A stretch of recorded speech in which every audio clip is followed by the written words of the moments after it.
bright green. Are you an ultimate Eagles football fan? Well, you're in the right place.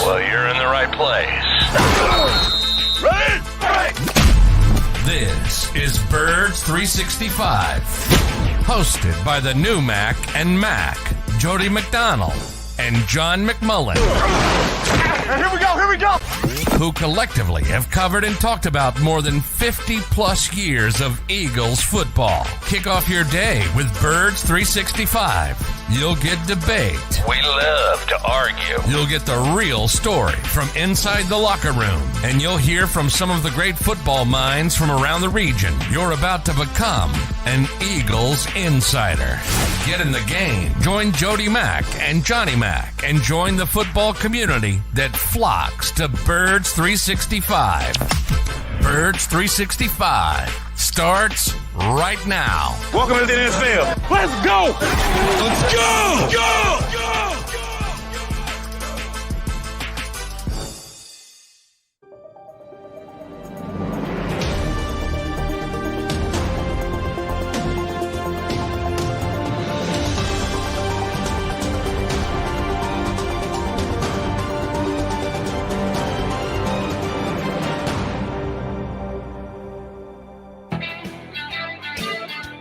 And a good Thursday morning, summer Thursday morning here on Birds 365. Yes, we're talking football even though it's summer. And oh, by the way, it's summer as per any way you mark it, on the calendar with the summer solstice or Memorial Day or last day of kids' school. Well, maybe there are some kids that are still in school. I don't know. I don't have kids of that age anymore, but it's the summer. You wouldn't know out walking a dog this morning, Johnny Mac, would you? No, man. It's turned. It's dark. It's depressing. It's like 65 degrees. It's cool. Yeah. So hopefully it turns. A little chill in the air when I got the dog out this morning, which I couldn't believe. It's summer, right? It is officially summer. You wouldn't know it when you're out at 6 o'clock in the morning. But we're here bright and early with you. Appreciate you streaming in with us. We got 2 hours of Eagles talk for you and 2 good Eagle guests that we'll give you the details on coming up in just a second. Johnny Mac at summer because it is the season of lists, and we all have our lists, and we're going to run it down each and every single day for the next however many days it takes. I guess we got now on Sports Illustrated. Do you and Ed Kratz do a release on the weekends too, Saturday and Sunday? Yeah, every day. Okay. So we'll have to do catch up on Monday of a couple of days over the weekend. But John and Ed combined a top 25 list. They both voted and combined them together, come up with a top 25 list for the Eagles going into the season, projecting their level of importance by the time we get to the end of the season. You had Kenny Gainwell at number 25, Nick Morrow at number 24. Who do you and Ed Kratz have at number 23? Number 23, Reed Blankenship, penciled in as a starting safety. Quite, I always talk about the advancement of Jalen Hurts in a calendar year. Now, different levels, I'm not trying, but the advancement of Reed Blankenship in a calendar year is pretty impressive in its own right.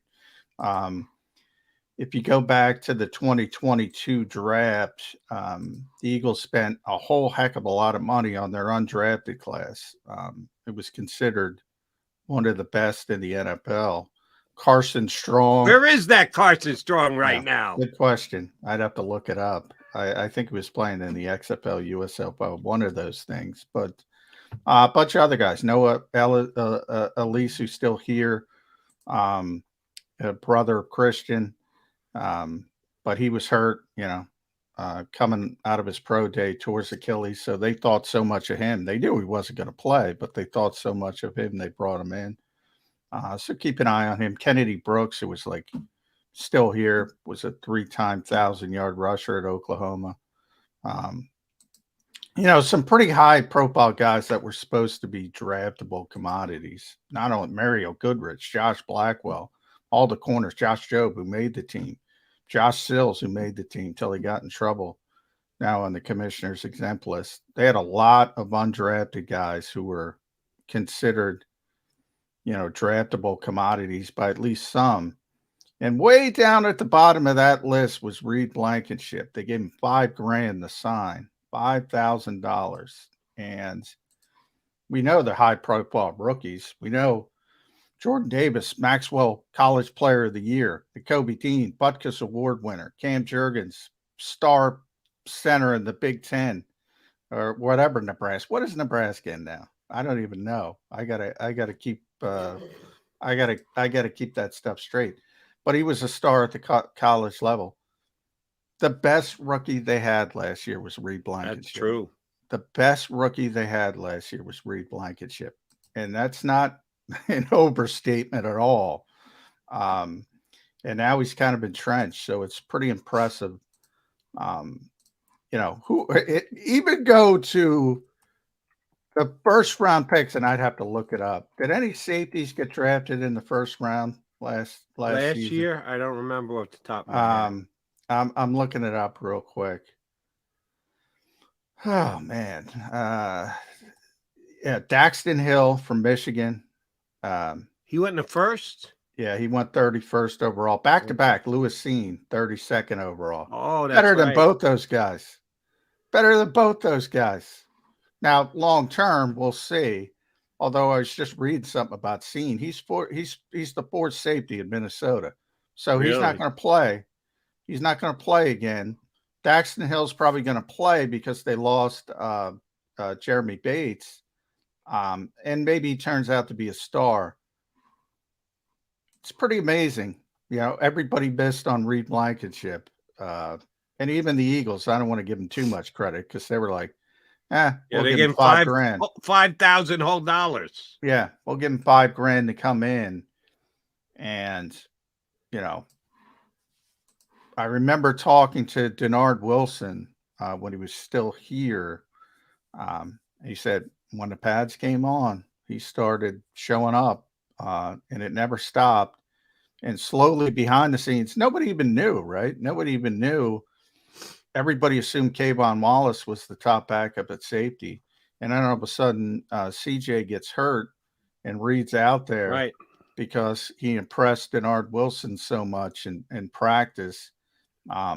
And then to double down on that, Jody, remember when CJ came back and it became, hey, you know what? Well, CJ's played nickel in New Orleans, played slot corner. He's very good at it. Avonte Maddox got hurt. Let's play Reed at safety and let's put CJ in slot when we have 5 DBs on the field instead of Josiah Scott. And they did that because Reed was so good. Right. And, first undrafted rookie, only undrafted rookie to ever intercept Aaron Rodgers in the NFC Championship game. Strips Deebo Samuel, recovers the fumble. Man, was impressive. Now, we'll see. He played about 340 snaps when you include the playoffs. Still a small sample size, but it's not a tiny sample size. No. It's not, and we'll see as he becomes a 3-down player, if he can keep it up. But it was pretty darn impressive the way he played last season. And the fact that they let both CJ, GJ, and Epsy walk out the door. And they both got good paydays. I'm not suggesting the Eagles made a mistake at not keeping either of those guys. They both got paid. Maybe even Epsy, even more than CJ, GJ. He did get himself a good deal with the Raiders. The Eagles might have been more aggressive in attempting to keep both of those guys if Reed Blankenship hadn't have done what he did. That they were, okay, we can hand a starting spot over to him. He played as much as he did for us last year. We're not taking that big a chance. We know we got to replace one of the two, but we can plug him in for one of our 2 departing starting safeties. That says a lot. So I like your pick of Mr. Blankenship. I told you I felt bad. You and Eddie Kratz putting the work in, so I worked up my top 25. I had Zach Mack at number 25. I think he steps up this year and gets a chance to show that he belongs. Christian Ellis, because I'm sorry, I'm just not a fan of Nicholas Morrow. And I actually think if I'm wrong about this one, it'll be because the Eagles go out and get another linebacker. If they don't, I think Ellis is going to play a lot. So I slotted him at number 23 and 24. And number 23 is, for me, Edmonds. I'll go him first, bottom up on my safety. Safety is a position we're going to question plenty about this Eagles during the offseason.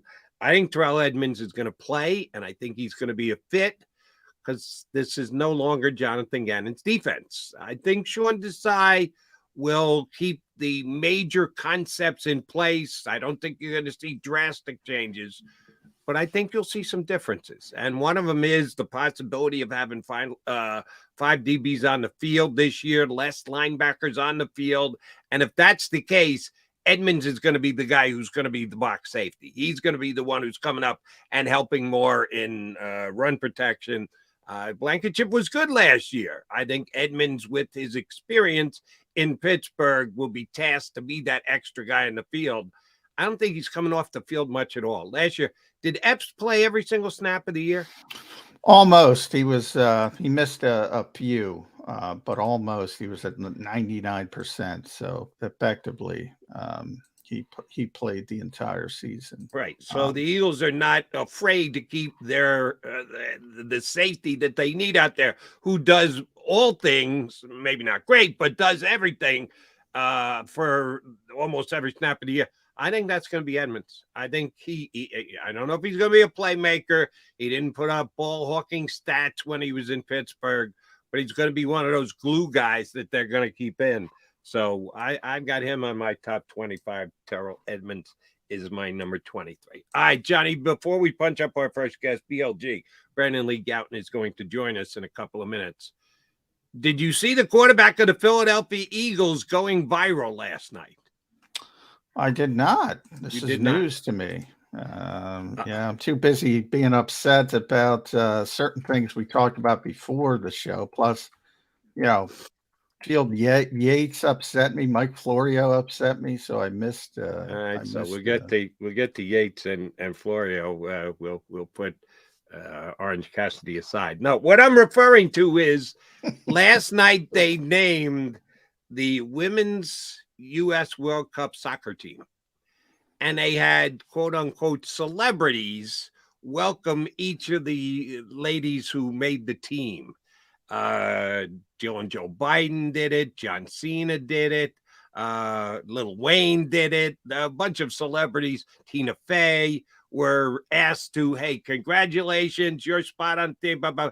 And they went down through the entire U.S. women's soccer team, which they announced. And they asked Jalen Hurts to do it, which kind of came as a surprise to me. I didn't know Jalen was a soccer fan. I don't even know if he is a soccer fan, or they just said, hey, Jalen Hurts is a major name in the National Football League. Let's see if we get him involved. So, yeah, last night he announced one of the women that made the team. I'm sorry, I'm not a women's soccer fan. I'll be rooting for him just like everybody else. Big fan of Ashley Sanchez, are you, Johnny Mac? I can throw Alex Morgan at she was named, not by Jalen Hurts. I could throw what is it, Christine Press, I think. Is that a name? I know Megan Rapinoe because she changes right. Her hair Megan color. Rapinoe's she's kind of more famous for her activism even than soccer, but there's a few. Right. Yeah. Ashley Sanchez made the team. And I used to be able to give you Julie Ertz all the time, obviously. Oh, you could give me Julie Ertz. Julie's still on? Julie Ertz made the team, the first one as a mom. She's been on previously. She's now got a chance to win a World Cup as a mom. She was announced last night, and they didn't give, Jalen and Zach played together, right? Yeah. Even though Zach got traded in the middle of the year, they certainly played there. If you're going to give Jalen Hurts one to announce, why wouldn't you give him Zach Ertz's wife? That's it didn't true. make any sense. That would be the way to go, I would imagine. He announced Ashley Sanchez, and between you and me, it just feels wrong to say anything bad about Jalen these days. He never mentioned her last name. He just said, congratulations, Ashley, for making the team. I think it was the only one who the person who introduced them didn't give both names first and last. I think he's the only one who kind of dropped the ball on that one. But yeah, he was part of the group of giving out congratulations and the official viral announcement. Everyone on the U.S. women's team, only National Football League player asked to do so. He's a star, J-Mac. He is one of the superstars. Oh, yeah. Not quite ready to go face of the league just yet, but he is not far from it, and he could become it at some point during his career. Yeah, it doesn't surprise me he's involved with something like that at this point. You're right. He's not Patrick Mahomes level yet, but he's top 5 level. And when you're a top 5 quarterback in the NFL, yeah, you're going to get endorsements. All that kind of stuff is going to come. Now that you say it, it doesn't surprise me at all. But I agree with you. I would if Julie's on the team. Julie Hurts on the team. Yeah, I mean, why don't you have Jalen do it? So yeah. But that's that's PR people, and they probably don't put that 2 and 2 together. So it was our boy Kevin Kincaid from Crossing Broad had the video announcement on his website. I watched it this morning just to see Jalen. But Julie Hurts was one of the women on the team, and somebody else got to introduce her. It didn't make any sense. All right, Jody Mac, we got plenty to do over the next hour and 40 minutes, including 2 good guests. In hour number 2, our buddy Jeff Mosher from InsideTheBirds.com is going to jump in with us, and coming up in just a couple of minutes, BLG. You're a fan of his, right? You don't put him in the orange. Yeah, man, he's not a joke like certain goofballs that Tony Khan likes as a fan, and is killing people with actual drawing ability by putting them in there. But I digress. Rob Van Dam and Orange Cassidy, 2 of my all-time favorite wrestlers. But no, we will not have RVD. We will have BLG. Brandon Lee Gouton. He joins us next here on Birds 365. Do you stream on a Roku, Fire Stick, Google TV, or Apple TV? Now you can watch 6ABC 24/7 with the 6ABC Philadelphia streaming app. And the big story on Action News? Search 6ABC Philadelphia and start streaming today. Go to get your game on. Go for the beers. Go for the cheers. Go for the hit and the hits. Go for the stakes and the stakes. Go to get your parlay on. Go to get your party on. Go for the scene. Go for the screens. Go for the gallery. Go for the win. Go to Ocean. Visit theoceanac.com to plan your visit. The greatest fans on earth. It's a bold statement, but would you expect anything less from Philadelphia? 58 years of heartache creates a toughness, a grit, a resolve not found in most. Sure, our prayers were answered, but now that we've had a taste, we're looking for more. Pondley Hockey, official partner of the Philadelphia Eagles.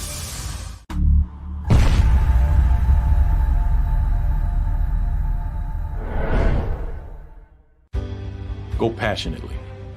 Go fearlessly. Go confidently. Go Birds!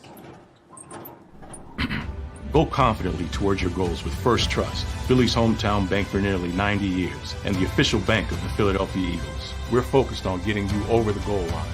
So go with conviction. Go with trust. Go Birds! And go forward with us by your side. First Trust Bank, the official bank of Philadelphia Dreams. Oh, and go Birds. All right, did you know I was the Mommy Slam Dunk Champion?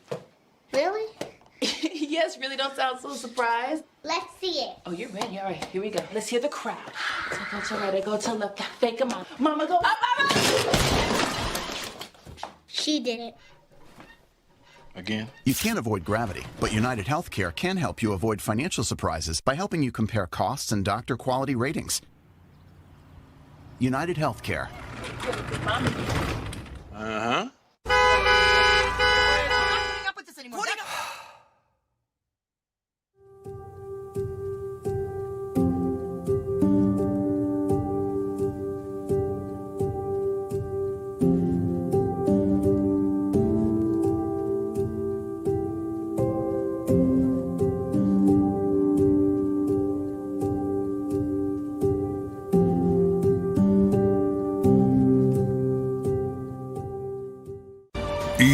EAGLES, Eagles.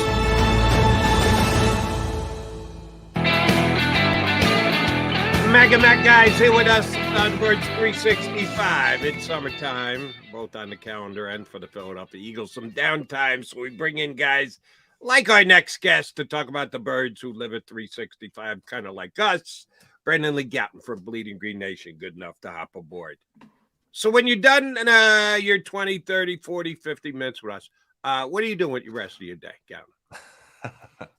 Trying to take advantage of a slower time of the year. Until it gets really busy again in late July, basically. You know, maybe so what are you going fishing? You going to the beach? Some errands. Lose some money at Philly Park. Yeah. What do you do when you got it down? I-95 live stream. Maybe yeah, some of that. Looking forward to that being apparently temporarily fixed this weekend. You know, a mix of things. Yeah, I'm with you. This is the time of the year you got to get stuff done, Jody. This is the only Fix time. Flat tires, yeah, I know. Things just pop up on you. That happened to me yesterday. Yeah, never. And the weather's not helping. It's no fun. It's summer, and look, it's terrible out. But anyway, it's not terrible for the Philadelphia Eagles, according to everybody else. BLG. This is a very talented football team. I think we all agree with that. Jody brought up CBS. They had a top 100 poll. I was doing it in my head. They could have 12 players on that list. They had what, nine, Jody? It could be up to 12. I mean, they have a lot of talent. But, you know, there are a couple issues with this team that I think everybody kind of glosses over. And it starts for me, you know, you look at PFF, the number one offensive line, number one defensive front, number two wide receiver group, top tier quarterback, we all know.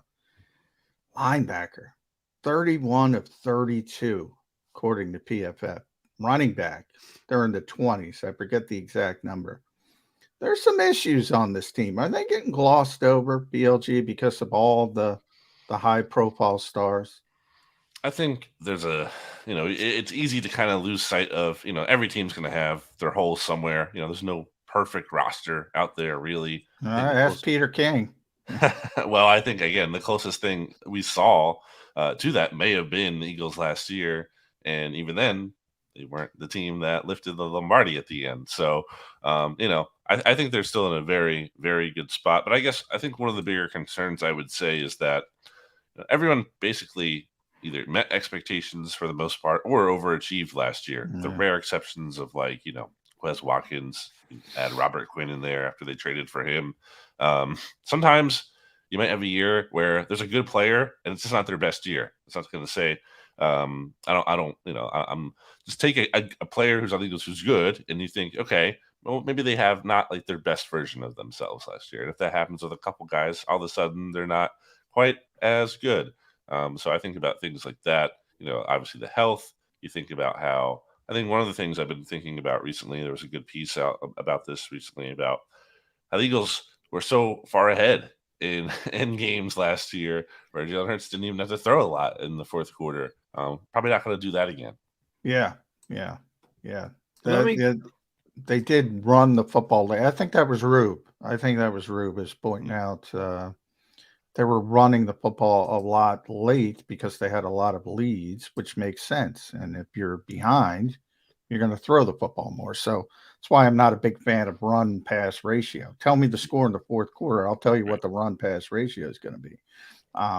So, yeah, I'm with you that a lot of guys had career years, and you generally don't go career year, and keep ascending to that level. So I'm with you. But before I get to that, I can't get past,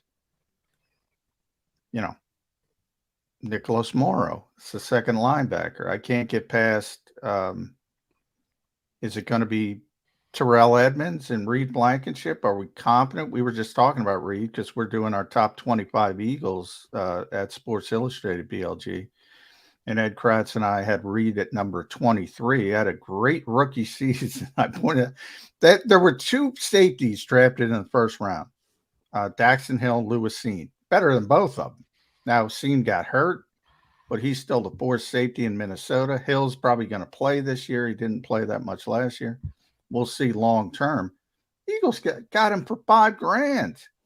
He's making plays against Aaron Rodgers and Deebo Samuel. That was a special season. You're starting to convince me. Maybe special just isn't there this year. Well, with Reed, I do think, there's positive signs with him. Take it for what it's worth, but he was like Pro Football Focus's 10th highest rated safety last year. Yeah. It's pretty crazy. But I think we saw an impressive player when we saw him in training camp too. So I think there could be something there to him, at least, I don't know, being, a star, but at least a good starter, or a guy who at the very least, I think is going to be one of 3 safeties. I think the Eagles are going to find a way to get Reed, Blankenship, Terrell Edmonds, and Sidney Brown at some point all on the field there. But, it's a question mark, especially when you're losing a guy who had 6 interceptions last year, and Chauncey Gardner-Johnson made plays. And then a linebacker real quick. I mean, I'm surprised there's any concern there. Christian Ellis is clearly the next coming of Brian Urlacher, Fred Warner. I mean, he's gonna make sure the Eagles are great there. Didn't know they were going to transfer the NFL to 7-on-7 during the regular season. They might, Jody. Might be a memo. few years. Might be a few years, but it might be 7-on-7 down the road. Let me try and fill in a guy on one of the descriptions you used, BLD. Some guys have tremendous years, and then you don't know if that's their norm, or did they have a career year and overachieve.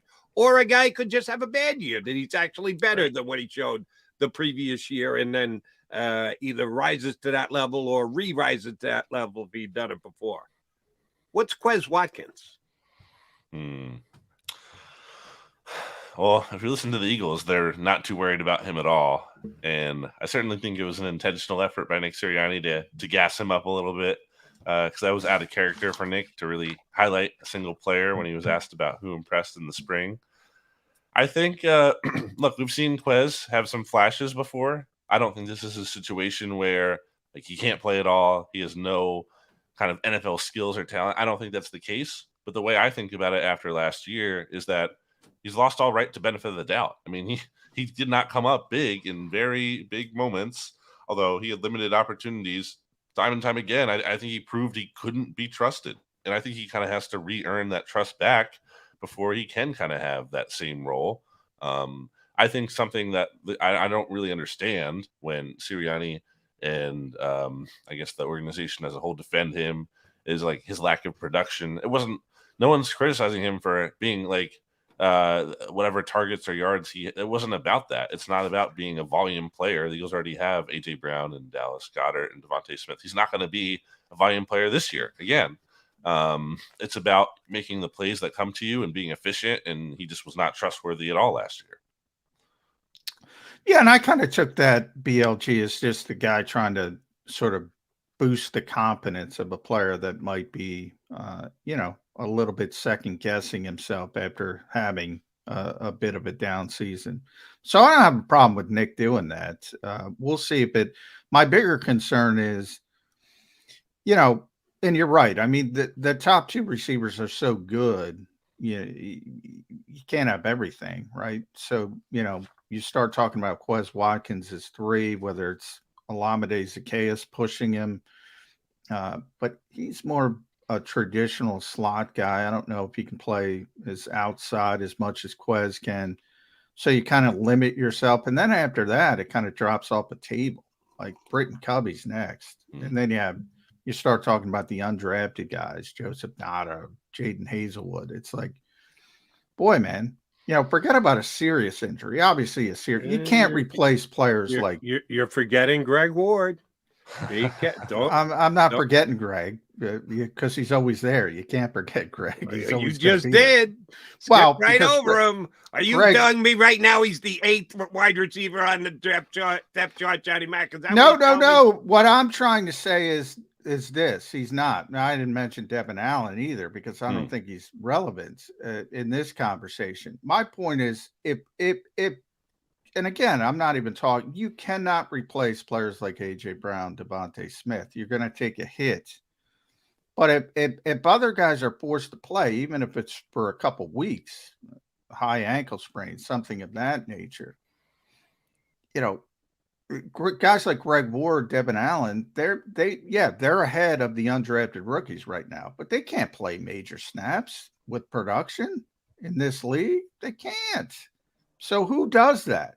It can't be Britton Cutby, who I love, nicest guy in the world. Can't do it.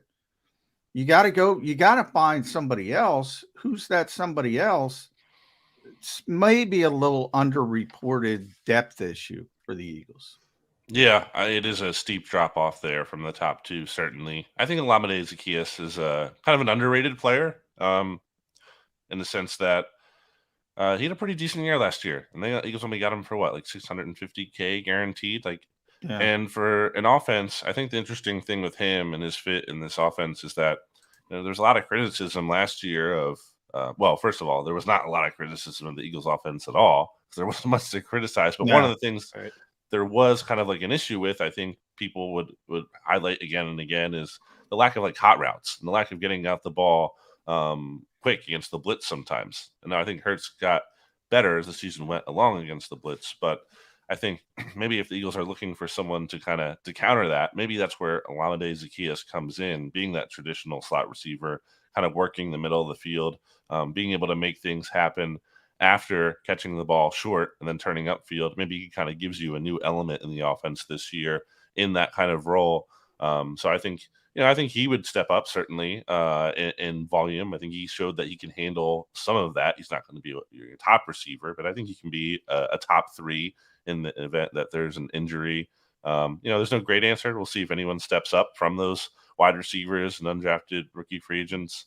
You can look at maybe there's someone still to be had, not anyone super crazy out there on the market, but maybe someone who can at least like fill the Zach Pascal role for a little bit. So there's still time. If AJ or Smitty were to go down with an injury in game and they're done for the game and they're out early first quarter, what do you think the chances are they go more 12, that they get an extra tight end in there rather than push their wide receivers? Do you think that Calcaterra could spread out? Do you think they'd go with Goddard more spread out and more Stoll in tight? How much of a tight end solution could be the Eagles if they had an in-game guys done for the day injury to one of their top two wide receivers? Yeah, I would keep an eye on Dan Arnold in there. Yeah. He some pretty good catches. That's what I was going to ask you, Dan. Yeah. How relevant is he? I think he's in the mix. He's a factor here. He certainly has some pass catching ability. Not only did we see that in a couple mini camp or OTA practices in the spring, but I think back to that game he had against the Eagles, and I believe it was 2020, and some other highlights in his career. He clearly can catch the ball a little bit, so I think he could be a factor. I think it's not like you're running your base offense, I think, at a 12 at that point, but I do think that's a tool in the toolbox that they have that they could go to.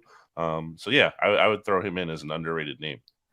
Yeah, I mean, we only got 100 minutes of watching this team, but everybody talked about Christian Ellis for obvious reasons. He made splash plays and 7-on-7s. Take it for what it's worth, but both practices, Dan Arnold made splash plays. He looked like a much better receiver, putting Dallas Goedert aside, than anybody else. Yeah, including Grant Calcaterra, including Tyree Jackson.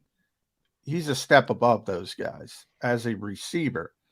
Evidently can't block a leg, but if you're trying to go about things a different way, I think he's got a chance to make this team. I really do, Dan Arnold. And I think Grant Calcaterra might be in trouble because I don't know if that gap is closing. So it becomes, that discussion. All right, does he have the upside to say, we'll keep him over the guy who's clearly better right now? A lot of teams do that. If you're a Super Bowl contender, should you do that? I would think seriously about keeping Dan Arnold around.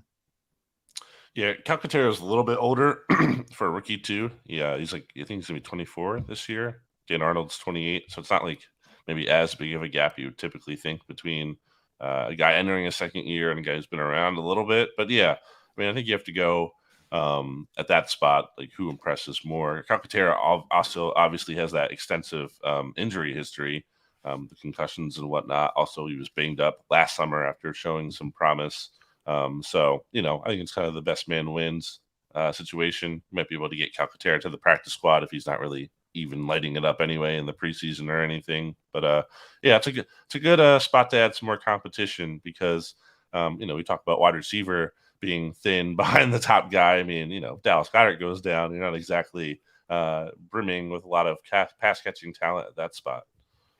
And they did get by with Goddard missing 5 games. People forget that Goddard missed 5. Yeah, they persevered, but they had to play differently. I just wrote about that at SI, and it was Stoll played like 80% of the snaps, and he did a good job. But I think he caught 7 passes over those 5 games, and Calcaterra caught like 4. So they had to go about it a different way. But they definitely persevered without him, and I was surprised. But they lost the production at the position from a receiving standpoint, which makes sense. I mean, Dallas is really good, so that makes sense. They didn't lose games. That's the most important thing, despite the fact that they saw a production drip at the tight end position. Didn't matter. They kept winning games because they just went more to Smitty and more to AJ. So it didn't end up being something that they had to pay a price for. All right, BLD, let me ask you about this because John referenced it in the opening segment. We haven't gotten to it yet, but we'll drag you into the mix. John's not happy with Mike Florio right now, and understandably so, because Florio has once again decided to reopen a scammed over wound about tampering with Jonathan Gannon, and the Eagles lost the Super Bowl because Jonathan Gannon was dreaming dreams of the Arizona Cardinals. I get it. You're looking for clicks. You're looking for people.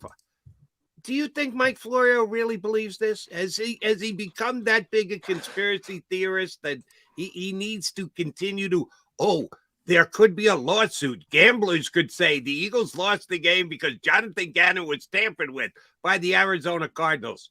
Why does he go there? I think his background as a lawyer is certainly contributing to this as well. He seems to like to insert that, experience where he can. I do agree from a standpoint of it's hard as someone who had any kind of vested rooting interest in the Eagles in that game. It's hard to reconcile that. Which right now I'd suggest all 187 of our viewers had a vested interest in it. Right. And not every single one was going, yeah, Gannon, fuck this. Why the hell did we let this happen? I think it's a matter but still, I think it's hard for people to reconcile that more than 0%. And any number more than 0 with Gannon kind of being focused on a new job instead of the Super Bowl. I think that's unacceptable. It's like, that's not easy to really come to grips with. Does it make a difference in the end? John, I don't know. But I jump in here, John? I'll do it for you because I know you'd like to. Well, then why didn't that happen on offense? Yeah. Because the offensive coordinator had already met with Shane another Steichen spent more time with Indianapolis during the lead up to the Super Bowl than Jonathan Gannon did with Arizona because he was allowed to, because he was on the second interview of the process and was okay under the rules. So he spent extensive time talking to the Indianapolis Colts, and it was obviously well known he was going to get that job. So yeah, I guess none of it makes sense, Brandon, from a logic standpoint. Yeah, I can't. And look, I'm pretty sure the casinos aren't giving money back to people, but good point. I think, with Mike Florio, real quick, because I got to get in. Yeah, he's a lawyer. He's also a grifter. And I know Jody has a history with him, and he might be the nicest guy in the world. This is laughable. This is lull season. This is beyond a nothing burger, as you mentioned. No, they're not giving anybody their money back. The fact that you lose in a big spot and the defense craps the bed. Mm-hmm. Again, the only difference between Super Bowl 52 and Super Bowl 57, the Eagles made the one play on defense. They were worse on defense in 52 than they were in 57. But they didn't make the play in 57. You can't just say, Jonathan Gannon, Shane Steichen, they're getting new jobs as back in 52. Ultimately, Frank Reich and John DiFilippo did. But they won the game. They won the game. That's the only difference between 52 and 57. I get the disappointment part of it, but all the rest of it is just absurd. They miscommunicated. And by the way, BLG, so did the Chiefs. The Chiefs ran the wrong play, but Patrick Mahomes was able to think on his feet and get people in the right position. Tip your cap to them. If I had my cap, I'd tip it to them. I do think, you still have to consider, and this isn't going into, I guess, what Florio was saying so much, but there was the succession plan certainly seemed like that could have been altered in terms of, Vic Fangio admitted that, or at least he didn't deny. He did not confirm. He will neither confirm or deny. Neither confirm or deny that he could have been the Eagles defensive coordinator still. And that makes logical sense, right? If the Eagles like the Vic Fangio system so much and he was in the building to helping them, even if it was on offense, I'm sure they had interest in him to some extent in being their defensive coordinator. Maybe Deshaun decided to work out. Who knows? But it clearly wasn't handled right because, that trade settlement thing did happen. Yeah, but some of these things are details not controlled by the Eagles. Arizona did what they did. They were interested when they were interested, and that came after Fangio had already agreed to become the Dolphins coordinator. Now the whole thing comes down to, would he have gotten back on his word if it was just a handshake agreement rather than a written agreement? And maybe he would have, from the way Vic is talking about it. I assumed he wouldn't be unprofessional. But that's just an assumption. If you agree to terms with, you don't want to be painted as Josh McDaniels. Generally, you're a professional. And oh, by the way, the Dolphins made Vic the highest paid coordinator in the history of football. So, I assumed he would not go back on his word. The timing of it, it was more Houston. Look, Gannon thought he was getting the Houston job, and a lot of people in this league did. And then all of a sudden they turned in a different 2 years direction. in a row, right? 2 years, 2 years in a row, people thought he was going to get the Houston job. He didn't get it either time. Yeah. And when that happened, the assumption from the Eagles was he was coming back, and there was assumption from Gannon he was coming back because there were no other jobs out there. And they were like, all right, well, Jonathan's coming back, Vic. Go do what you want. If Arizona never popped up, then I think Vic Fangio would be the defensive coordinator in Philadelphia, but they did. But the timing doesn't match up. And boy, people can't let it go. It's bizarre to me. It's bizarre. And by the way, if Darius Slay and James Bradbury and CJ and Marcus Epps, who were the best team all year at communication, if they just played like they normally do, none of this would even be a conversation. They shat the bed communication wise. That's what happened. Or Mahomes throws a laser to somebody else rather than just flip it outside.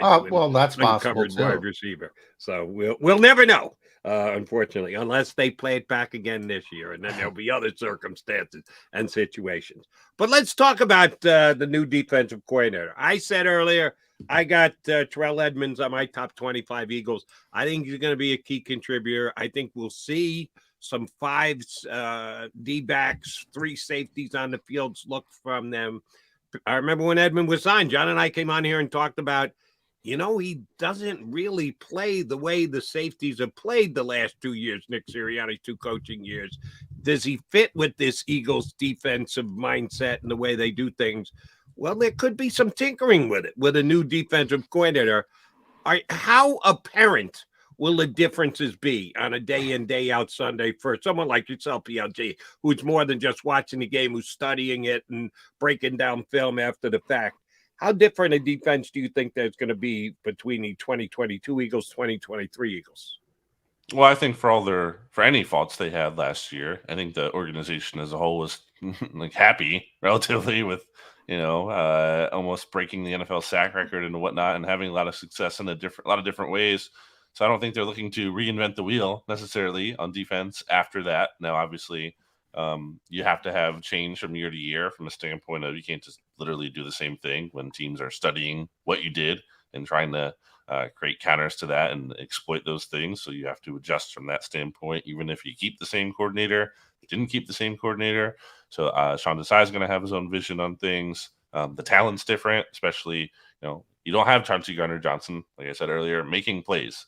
You have Terrell Edmonds, who I think has had a nice career as a full-time starter, 5 years in Pittsburgh, but he's 5 interceptions in 79 games played. So, this isn't a guy who's necessarily a ball hawk. But at the same time, I think there's kind of a mold of safety in the NFL there's guys who don't give up those big plays as well, in addition to not necessarily making them. He doesn't, it's kind of a trade-off there. So, I think it's going to look different in the sense that personnel's a little bit different, coordinator's different. We talked earlier at the top of the show about how, you could have a guy who suddenly falls off. I think the quarterback position is something to watch there when you consider that that's not a spot where players typically always age gracefully, especially 30 plus. And the Eagles have 2 30-plus starters at that spot, and both of them were pretty good last year. So there's a lot of different variables that go into it. All right, so let me jump in and if I'm interrupting, I apologize. One of the two guys either gets hurt because they're 30-somethings now, or I bet against this, but you never know, a drastic drop-off that last year you can't even begin to see that kind of level of play. Who's going to be the guy who's going to be tasked to step in and take that spot from the reserve Eagle corners? Yeah, I think that's a good question because, they have Zach McPherson working in the slot here. That seems like a natural spot for him in the aftermath of seeing what happened last year when Josiah Scott had to play and really kind of was not good enough when Avonte Maddox missed time. But I guess, you're looking at him potentially as a top backup on the outside too. It could be Greedy Williams instead, but I don't think there's a guarantee he makes the team by any means. He did not receive such a large guarantee that he's definitely on the roster. And I think McPherson's kind of quietly bided his time here. Didn't really get an opportunity to play because the guys have stayed really healthy. Starting corners the past 2 years, not only Bradbury and Slay, but then also Steve Nelson and Slay in 2021. I think there's some credibility to him being able to contribute as a backup. So I'm interested to see if he gets that chance. All right, BLG, one more. I got to settle family business with one more pundit out there this morning, and that's Beald Yates. And Beald was talking about one more offseason move the Eagles should make, and he went Yannick Ngakoue. And I'm like, what in God's name? I just happened to be texting with another scouting executive in the NFC. So not from the Eagles, but somebody else.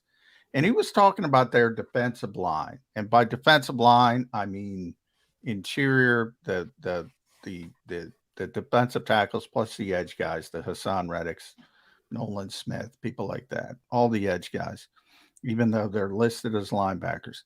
He said they have 16 or 17 legitimate NFL players on their defensive line, on their 90-man roster. Legitimate NFL, not stars, because he's talking about the Janarius Robinsons of the world, I assume the Marlon Tuipulotu. So not everybody's a star, but they're legit NFL players. 17, he said, which is absurd to me. Bucky Brooks called it the best positional group in the entire NFL, regardless of position. In other words, if you're looking at quarterbacks, running backs, the best quarterback group, the best group in the entire NFL is the Eagles' defensive front in his mind. They might not be number one, but they're certainly up there. In everybody else's mind. I think Pro Football Focus also had them at number one. Yep. Also had them at number one. Now, he made the assumption that, well, look, they tried to get Robert Quinn, and we all know it didn't work. But why did they try to get Robert Quinn? Because Derek Barnett tore his ACL. Derek Barnett is back, and you had the layer of, you added Nolan Smith. So you have Hassan Reddick and Josh Sweat and Brandon Graham and Nolan Smith and Derek Barnett and everybody else. And you're going to bring in Yannick Ngakoue. I think this just ignites the fan base and uneducates the fan base. It drives me insane. It really does. Am I going too far? I think the thing people miss in general is like, the players have a say too. He's a free agent. Why does Yannick? Why would he come here? Yeah, why does he want to come here and be in a spot where his snaps are going to be limited to some extent, just by, even if he was like the top guy in theory, it's because of virtue of how they rotate. And he's not going to be the top guy because he's coming in here and he's going to be behind other guys on the depth chart, or at least sharing time with them. So I don't think it's realistic just from that standpoint. But if there is a good number that he's able to be had at, I feel like you can never have there's no team that has like too many pass rushers. And I don't even know if Derek Barnett's going to be like on the roster 100% this year. Yeah, well, they might trade him. Exactly. There's no question about that, but they might trade him because they have so much depth. Yeah, not to bring in somebody else. Right. So I don't think it's likely, but I mean, if they did it, I'm not going to say that's a terrible move if he's willing to take on a lesser role and be part of a big pass rush rotation. So when would you then buy and I know this is a big if, actually, it's probably an eliminating if DeAndre Hopkins wanted to come here and chase a ring like Ndamukong Suh did last year, would you bring him in and go, yeah, he's probably not going to be happy with his amount of targets, but so what? He can never have enough good wide receivers. We just talked about, there's too big a drop-off in the Eagle wide receiver room. Are the Eagles dropping the ball, not talking to DeAndre Hopkins? I think if he was willing to take on a lesser role, then they should sign him. But I don't think that's going to happen. I don't think that's how wide receivers in general think. I don't think that's how alpha. I mean, like, I always bring it up, but like AJ Brown last year, could not have hard for him to have gotten more targets, I feel like, than he did. And there he is. As the Eagles are beating the Giants 38-7 in the divisional round, and he's still not necessarily happy with his workload. So that kind of really says all you need to know right there. Yeah. Well, and that's a little bit different from the standpoint of the Eagles have a need at wide receiver. They don't have a need at edge rushers. So that's a little bit different. But let's bring in Hopkins. Let's bring in Cook. Let's bring in Ngakoue. Let's bring in everybody for the Philadelphia Eagles. At Brandon Gouton. How about Carson Wentz, his third quarterback? Yeah, why not? He's an upgrade. He's the guy who helped the team almost get to the Super Bowl before he got hurt. Come on, add him to the roster. How about adding a linebacker? Maybe that before you get to all the other stuff. Maybe try adding a linebacker. At Brandon Gouton. Make sure you follow BLG on Twitter. Editor-in-chief over at Bleeding Green Nation. BGN Radio with Jimmy Kempski. You can listen to them there. They do a tremendous job covering this team. I'll end it here with you, BLG. I thought it was interesting. I brought this up with a number of people. Jason Kelsey's, we all know, is going to get a bunch of maintenance days as a veteran player, and that's how the Eagles do business. And we kind of saw that at the second OTA practice. He wasn't involved. And I thought it was interesting that they moved Cam Jurgens back to center with the first team. Obviously, it's just individual drills because they don't do team drills. And they had Tyler Steen at right guard. It's interesting because you can take it one of two ways. They're so confident in Cam Jurgens handling both positions, they don't care. They're going to toggle them back and forth. Or maybe they want to get Tyler Steen up to speed. Did you take anything out of that? That, hey, Jurgens is going to, because they got plenty of bodies. They got 90 guys. Anybody can play center in individual drills. You can throw Brett Toth out there, Cameron Tom, on and on and on. But no, they put Jurgens over there. I thought it was interesting. Your take on that? I think they're hopeful that Cam Jurgens might be able to play at right guard. I think that's something they're hoping can happen. But I think they're also doing that while knowing that it might not be the right fit. And that doesn't mean he's a bad player. But I think it's two small guys play next to each other between Kelsey in Jurgens. Yeah. You just I love when we have the small guys in NFL terms. Yeah. Relatively speaking, they're two. You can just see it. You look at it, and it's like that's usually there's a bigger guy next to Jason Kelsey, and I think that's important. So I think like him, Jurgens is. I would think he's going to be the week 1 starting right guard. But if you ask me, and we did a little game of this on BGN Radio last week, Jimmy Kempski and I, if we're taking more snaps played at right guard this year, Cam Jurgens of the field, we're taking the field. And we actually did a poll on Bleeding Green Nation too, and it's actually split at 51%, 49%. Jurgens having the slight lead there with about like 3,000 people voting. So people seem to be split on that too. I just think sooner or later, Steen will be the starter, or someone else will be at that right guard spot.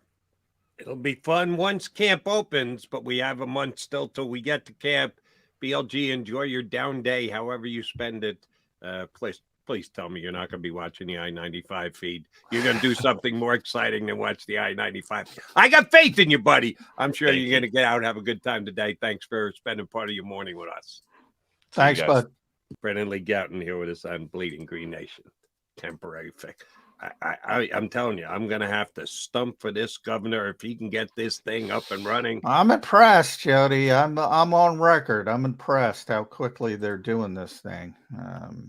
Because I was, I was a 6-month guy. 6 months before they get that thing back up and going. But I guess it's so important. Yeah, they got to do it. I wasn't at 6, but I was months plural like you, and he's going to get it up and running in weeks.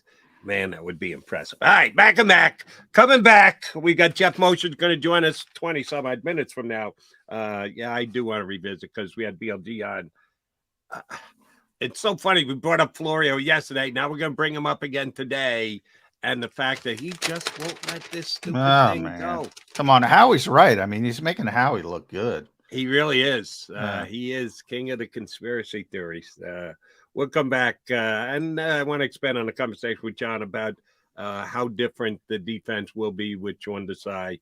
That's the one legitimate conversation going forward that I think we can have, is where is the Eagle defense going to turn to without Jonathan Gannon not look back at, oh, my God, they could have won the Super Bowl if Gannon was concentrating. Please stop. He's McMullen. I'm McDonald. We are the Mac and Mac Birds 365 guys.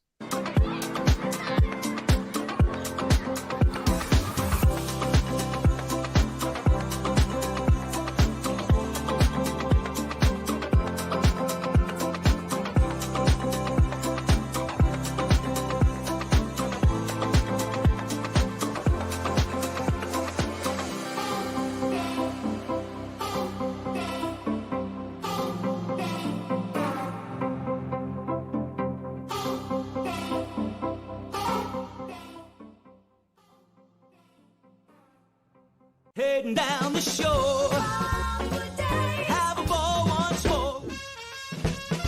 Here, imaginations run wild and time stands still. Because here, you can find the best of the Jersey Shore, all on one 5-mile island. So leave the old you behind and get lost in the woods. Wild, wild, wild wood days.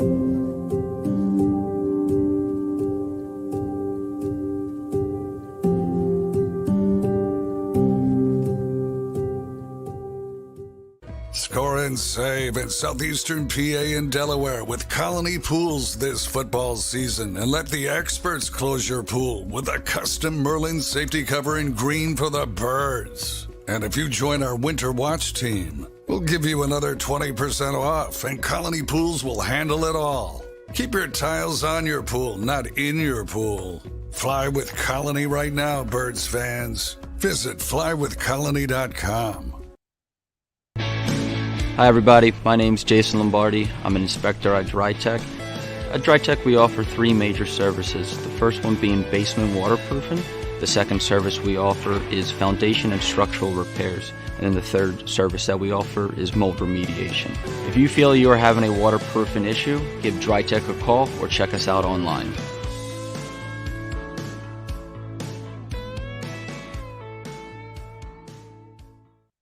EAGLES, Eagles.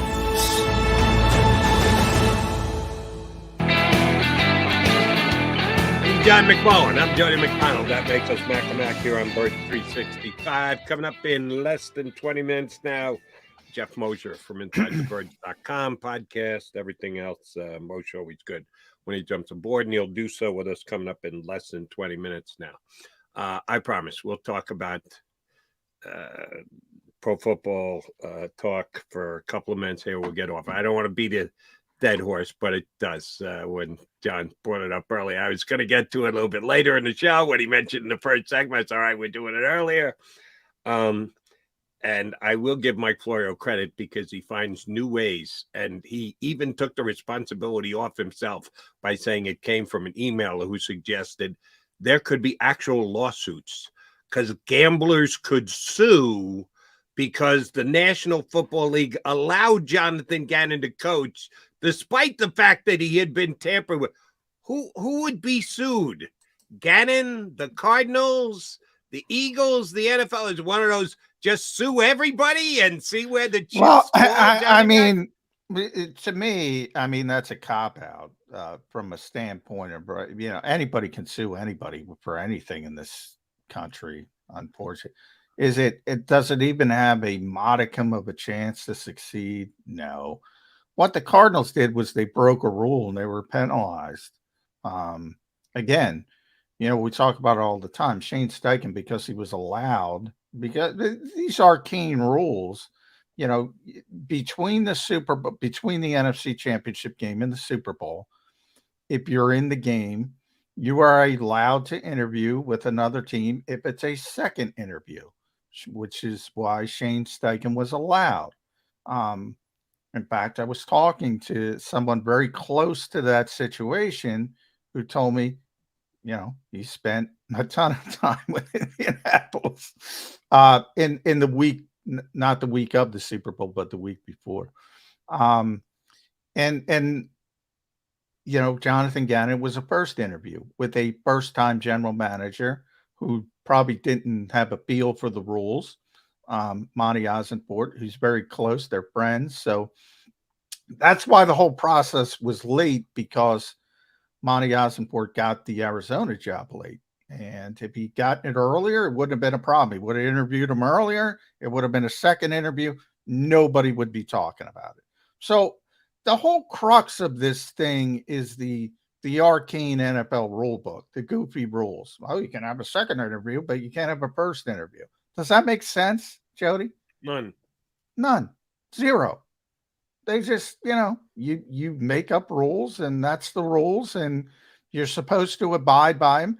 And by the way, I give the Eagles credit for saying, you know what, we deserve something. They broke a rule, take advantage of it, went outside the margins. I have no problem with the Eagles gaining draft capital because the Cardinals made a mistake. But what I'm not going to do is lie to people and say this is a big deal. It's not a big deal. Shane Steichen spent a ton of time with Indianapolis because he was allowed to, and he wasn't affected, and he did his job in the Super Bowl. And even though they don't want to hear it, so did Jonathan Gannon. The players made mistakes in big spots. It happens all the time. It happens in week 8, in week 6, in week 5. You know, this was the 20th game for the Philadelphia Eagles. I say it all the time. Of all the teams that played the Fangio-like scheme, the Eagles did it best. The Eagles were number one. And the reason they were the best was because of their communication in the secondary. That's my big problem with this scheme, especially with young players. You see busted coverages all over the place. The guys who are effective in this scheme are the savvy players. Think about the Eagles, James Bradbury, Darius Slay, savvy players. You know, as bad as Minnesota was, their best player was Patrick Peterson. Think about Patrick Peterson. PFF had him number 7 overall. He's seen everything. Savvy player, understands how to play all these zone coverages, how to manipulate, how to mix and match. Young players are like, oh, and boom, somebody's running alone. That was the disappointing part. But you know this, Jody. You've been on the air for so many years. When things go well, the players are great. When things go badly, the coaches stink. And the coaches know that. And that's what's bothering me about this ongoing, never-ending story, specifically here to the Philadelphia Eagles. Shame on Jonathan Gannon for one iota being distracted going into the biggest game of the Super Bowl. That's never happened before. A coach is being talked to about potentially becoming a head coach somewhere else, who's a coordinator of a team who's playing in the Super Bowl. Damn, that never happened before. Jonathan Gannon is the first and only one who potentially, and that's all you can say because you weren't inside Jonathan Gannon's head, potentially could have been distracted. Oh, you have to go all the way to the other side of the ball to find one. Shane Steichen spent more time, was at least reasonably thinking more about his new job than Jonathan Gannon was. But somehow nobody ever brings up the fact that was Shane Steichen actually distracted going into the Super Bowl because he was thinking about, who said nobody ever brings that up? But Jonathan Gannon, how dare he think about the Arizona Cardinals when he should be laser 100% focused on Eagles defense? It's such hypocrisy. It makes me nuts. Makes me nuts. You know what makes me nuts? I've been talking about, Shane, the whole thing. I mean, and then Vic made it worse by, his goofy congressional-like answer. I cannot confirm or deny. Yeah, I mean, look, the Eagles would have liked to have had Vic Fangio if they were losing Jonathan Gannon. They thought they weren't losing Jonathan Gannon. And by the way, the second part of this that makes me laugh, after the tampering, Jeffrey Lurie was still trying to lure Jonathan Gannon back. He was trying to make him the highest paid coordinator in the history of football. He was trying to lure him back. If they were going to lose Jonathan Gannon, yes, Vic Fangio probably would have been their number one choice because that's the scheme they run. It's a scheme. It makes sense. And by the way, that makes Sean Desai look bad, who is a, Fangio disciple. Now he's like, oh, we had to go to Sean Desai because we couldn't get Vic Fangio because of Jonathan Gannon. This is all bullshit, Jody. I don't know how many times people say McMullen likes Jonathan Gannon. I care less. I like Shane better than Jonathan Gannon. I'll be honest with you. I say it all the time. I don't give a rat's ass, but I'm not going to lie to you. I'm not going to lie to you and make believe this is a big thing because it's not a big thing. And no matter how many times Mike Florio wants to conjure up these things and how he calls them a conspiracy theorist and whatever. I mean, this is nonsense. This is nonsense and to the nth degree.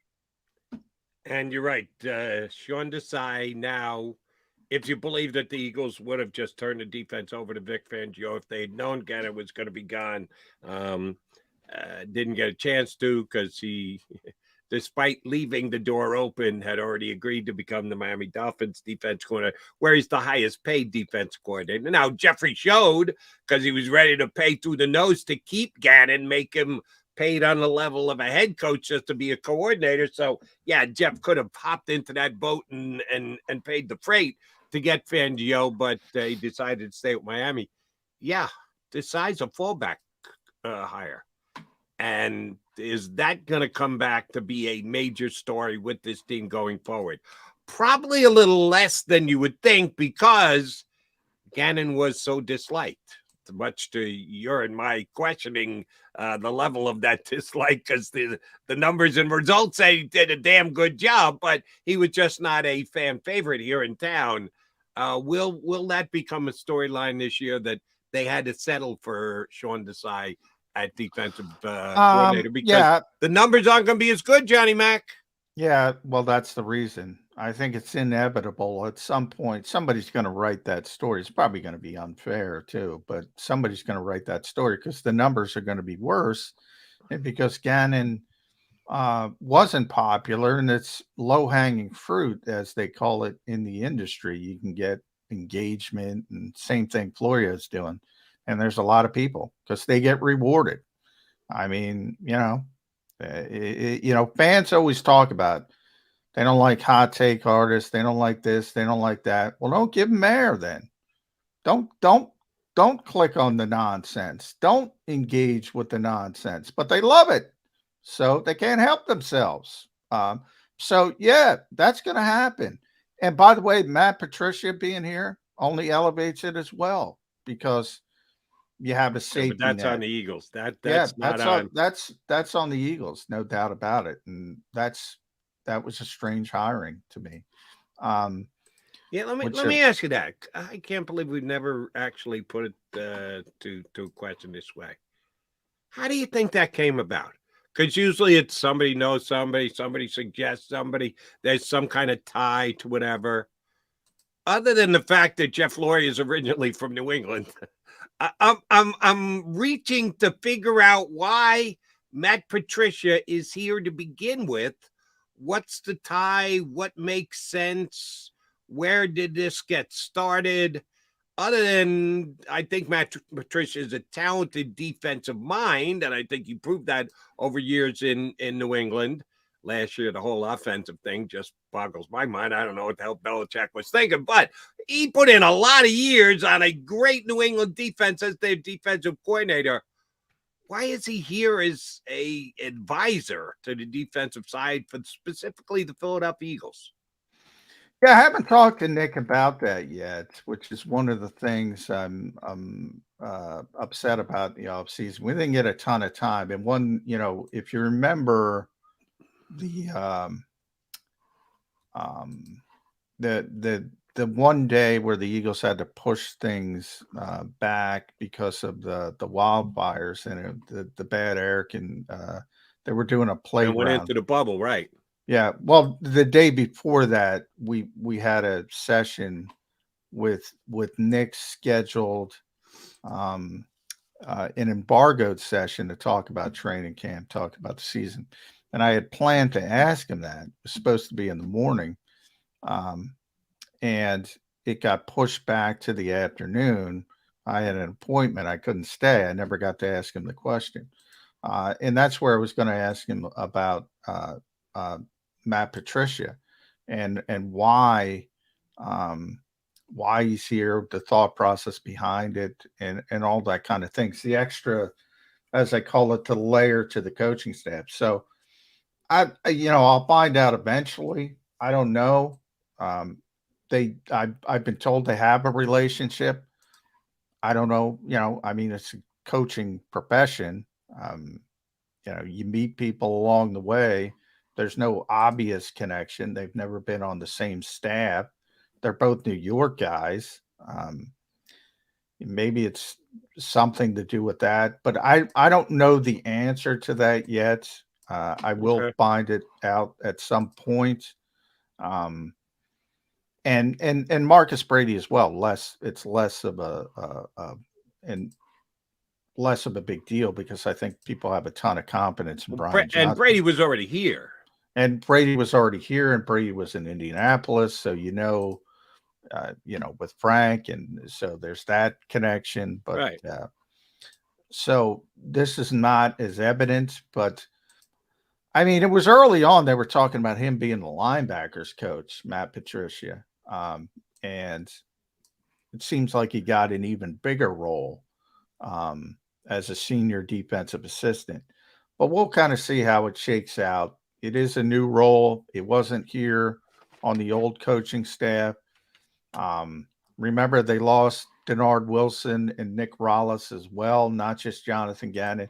So if you were doing an Eagles depth chart on coaches, they lost their 3 top coaches. They lost, Denard Wilson would have been number 2. Nick Rollis would have been number 3. And remember, on the defensive side of the ball, you're talking about. Yes. And for those who don't know, Nick Rollis did get interviewed to be defensive coordinator. Now he's a very young guy. He's the DC out in Arizona now. But they lost a significant portion of their defensive coaching staff.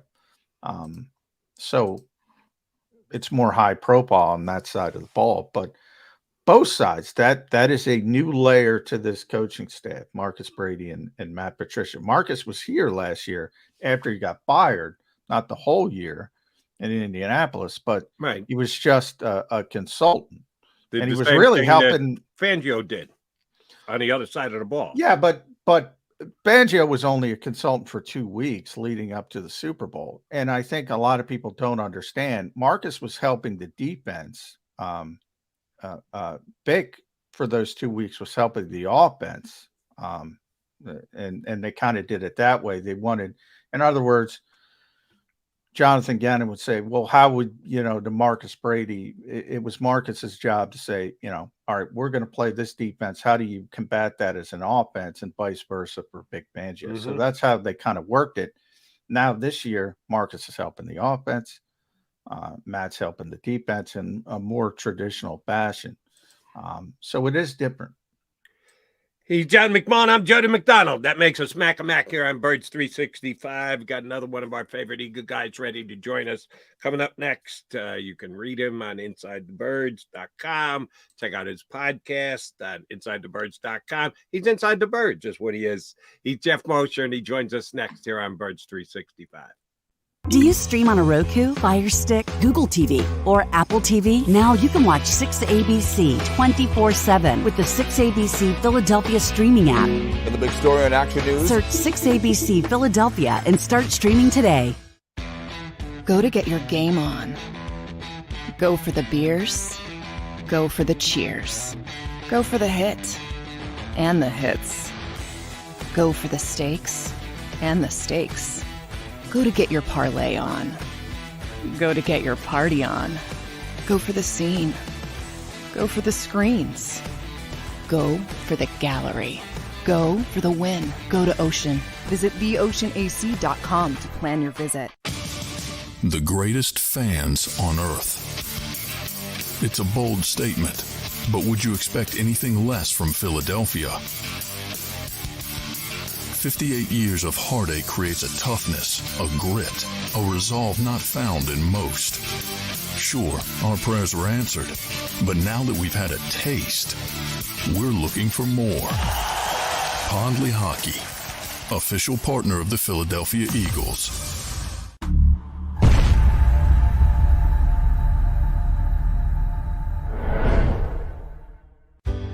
Go passionately. Go fearlessly. Go confidently. Go Birds! Go confidently towards your goals with First Trust, Philly's hometown bank for nearly 90 years, and the official bank of the Philadelphia Eagles. We're focused on getting you over the goal line. So go with conviction, go with trust, Go Birds! and go forward with us by your side. First Trust Bank, the official bank of Philadelphia dreams. Oh, and go Birds. All right, did you know I was the mommy slam dunk champion? Really? Yes, really don't sound so surprised. Let's see it. Oh, you're ready. All right, here we go. Let's hear the crowd. So go to right, I go to left, fake 'em out. Mama, go up, up, up. She did it. again. You can't avoid gravity, but United Healthcare can help you avoid financial surprises by helping you compare costs and doctor quality ratings. United Healthcare. Uh-huh.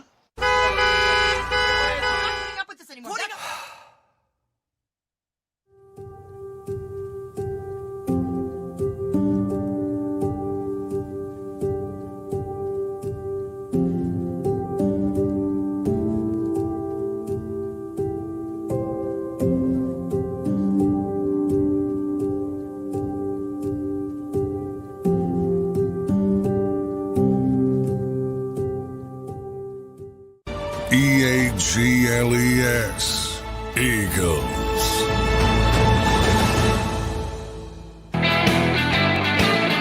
A summer Thursday edition of Birds 365. Mac with, oh, look at this. Jeff Mosher from InsideTheBirds.com. Been a month. How you been, Mosh? Yeah, I've been good. How you guys been doing? Doing well. Good to see you, Mosh. I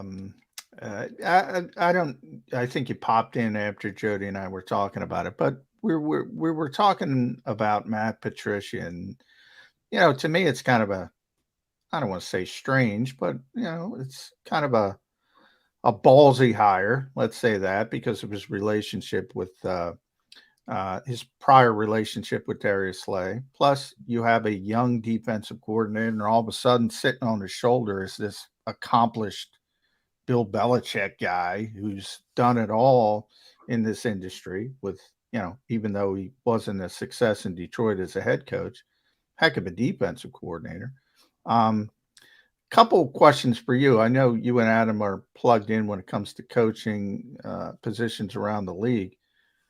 I haven't gotten a chance to ask Nick yet what the relationship was. How did this come about? Do you guys have any intel on that? And then the second part is just the new, and this is kind of a new layer to the coaching staff, not just Matt, but Marcus Brady on the offensive side, with young coordinators. Do you like that philosophy to have that veteran sort of stewardship as senior assistants?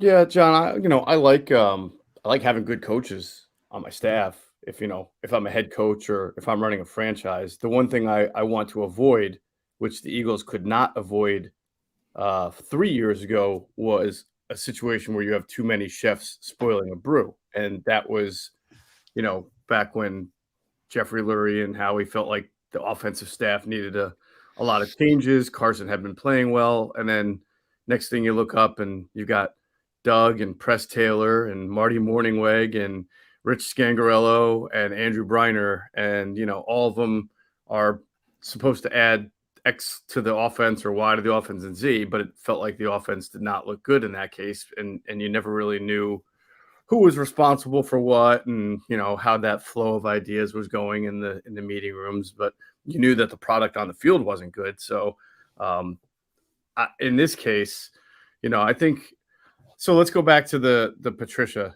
thing. That might have been a Sean Desai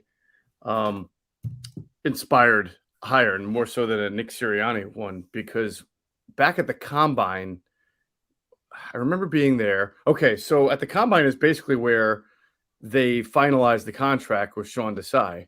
And I remember running into some people who knew Sean and said that he already had some people in mind to be a senior assistant, because Sean had only been coordinator for 1 year. He's still a fairly young guy. One of those guys was Mike Pettin.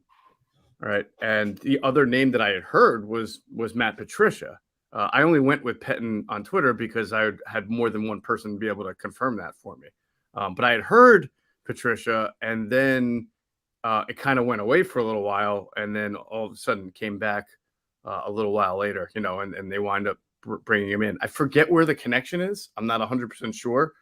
Have to go back, re-look into that. But I know he was sort of on the radar as soon as Sean Desai became, finalized defensive coordinator. Now, when you say the Desai hire, are you suggesting that Desai was told we're going to try and bring in a veteran guy or it was Desai's idea and he was saying to Howie, listen, I'd like to have a veteran guy as my go-to bounce ideas off kind of thing?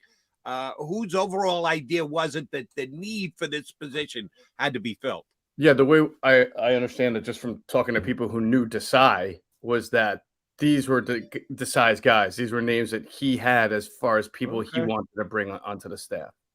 Interesting. That would make there was definitely a connection with Pettin between him. I think in Chicago, right? Wasn't Pettin there at one point? I believe he was. He's doing his tour of the NFC North. Right.